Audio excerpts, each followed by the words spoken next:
Many modern-day historians tell us that our nation's founding fathers were a diverse group of atheists, deists, and political revolutionaries. So where did they find the common ground and the inspiration for the ideas that birthed the most successful nation in history? Did their faith play a role in our nation's founding ideas? Do we have, as many historians claim, a godless constitution? Discover the forgotten and astonishing story of our nation's foundation in the American Heritage series. For centuries, Americans were taught a truthful view of history that recognized the godly heroes and moral foundation our nation was founded upon. But in recent years, a new version of history has assaulted the moral and spiritual fiber of our nation, leaving the truth of our past eliminated and forgotten until today. Join historian David Barton and experience the untold story of our nation's history in the American Heritage series. In the classrooms and civil arenas of our nation today, you will find little evidence of the moral and Christian principles America was founded upon. Did our founding fathers intend for us to live in a secular society? Or did the founding fathers believe that Christian principles should be at the center of our government and constitution? And what did they have to say about the separation of church and state? Discover our nation's godly history in the American Heritage series. America, this is your heritage. The Constitution is a remarkable document. We in America live in the longest ongoing constitutional republic in the world. We've been blessed by that document, but we know so little about those who wrote the document. Right. If you ask people who wrote the Constitution, they'll say, James Madison, I think, had something to do with it, and maybe George Washington, and that's usually as far as it gets. Maybe they'll mention Ben Franklin. But we had 55 individuals who gave us that document that today we so appreciate. And there were specific contributions made by many of them, and we just no longer talk about them. We don't talk about folks like Gouverneur Morris. You know, Gouverneur Morris, when's the last time you've heard that name? Every time we go into a courtroom to argue about a constitutional principle, we're arguing about exactly what he did. Wow. Gouverneur Morris was a signer from Pennsylvania. He was the final signer to sign the document. He was the most active member at the Constitutional Convention. He spoke on the floor of the convention 173 times. That's more than anybody else. Now, what makes him really remarkable is he is the penman of the Constitution. So we have these little kind of things hanging in our schools, constitutions. You're just looking at the handiwork of Gouverneur Morris. Wow. He's a prolific writer. As a matter of fact, when France was doing their constitution, he said, we've already done ours in America, let us show you how to do a constitution. And in doing that writing for the French Constitution, he told them that above all, they had to make sure that education was teaching religion and the duties of man toward God. He said, we already do that in America, you guys need to do that in France. Now, we don't hear that today. We hear, oh no, well, the Constitution, you can't have any kind of religion in schools. Time out. The man who wrote the Constitution, the penman of the Constitution, says the schools should be teaching religion. Schools should be teaching morality based on religion. And that's in his writings. But we know so little about the signers of the Constitution, so how do we really know? We just base it because somebody else told us? That's the fortunate side of history, is we have prolific writings. These steps lead up to the Visitors Gallery for the House of Representatives. Over the landing, you see a huge painting of the signing of the Constitution on September the 17th, 1787. This picture measures 20 feet by 30 feet. 55 founding fathers served at the convention which produced the Constitution, and 39 of them eventually signed that document. And like the painting of the signers of the Declaration, many of these faces and names are unfamiliar to us today. Let's rediscover something about many of those in this picture.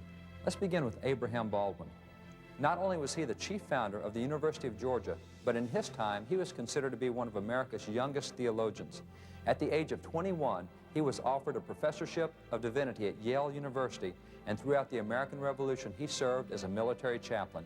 Abraham Baldwin, a signer of the Constitution, was not only a Christian, but he was a minister of the gospel. This man seated at the right of the table is Roger Sherman. He holds a unique position among the Founding Fathers in that he was the only founder to sign all 4 of America's founding documents: the Articles of Association in 1774, the Declaration of Independence in 1776, the Articles of Confederation in 1781, and the U.S. Constitution in 1787. Also, during the Constitutional Convention, Roger Sherman was instrumental in resolving the conflict over representation between the big states and the small states. Sherman's solution, now enshrined in the Constitution, was that Congress should be made up of two bodies, a Senate, wherein each state, whether large or small, would have equal strength and an equal vote, good news for the small states, and a House, wherein each state's strength would be determined by its population, good news for the big states. After the Constitution was ratified, Sherman became a member of the first Congress where he helped frame the Bill of Rights. However, in addition to being a leading statesman, Roger Sherman was also a theologian. In fact, a creed he personally wrote was adopted by his church. I believe that God did send his own Son to become man, die in the room instead of sinners, and thus to lay a foundation for the offer of pardon and salvation to all mankind.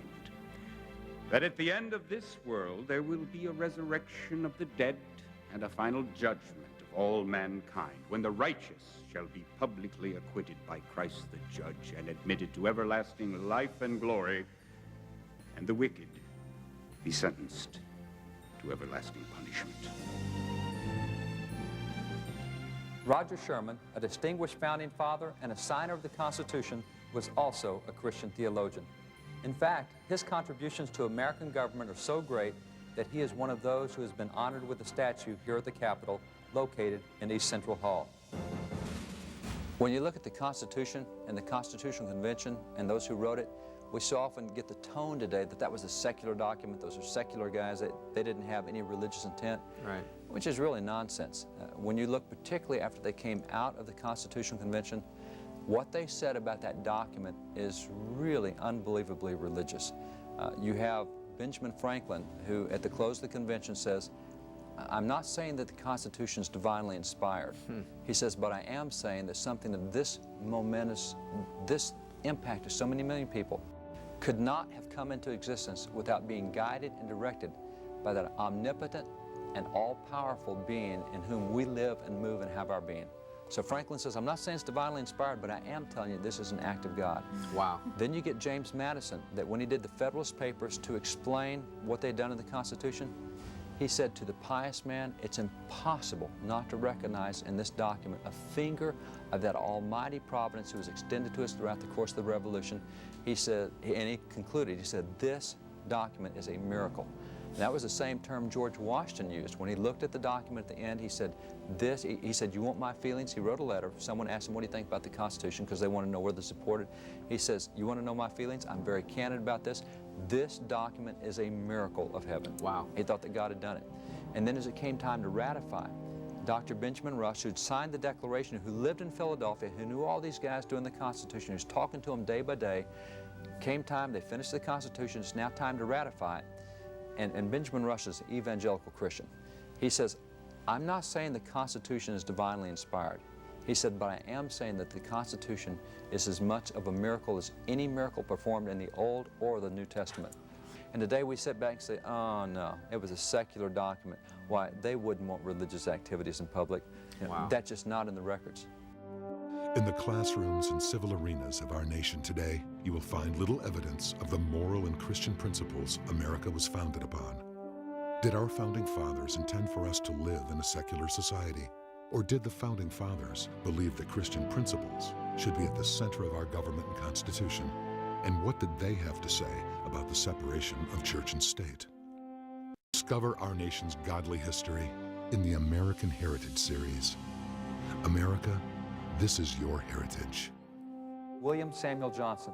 Not only did he sign the Constitution, but he was a leading educator of his day, becoming the first president of Columbia College. Interestingly, in an exercise which we still practice today, William Samuel Johnson was a speaker at a public graduation exercise.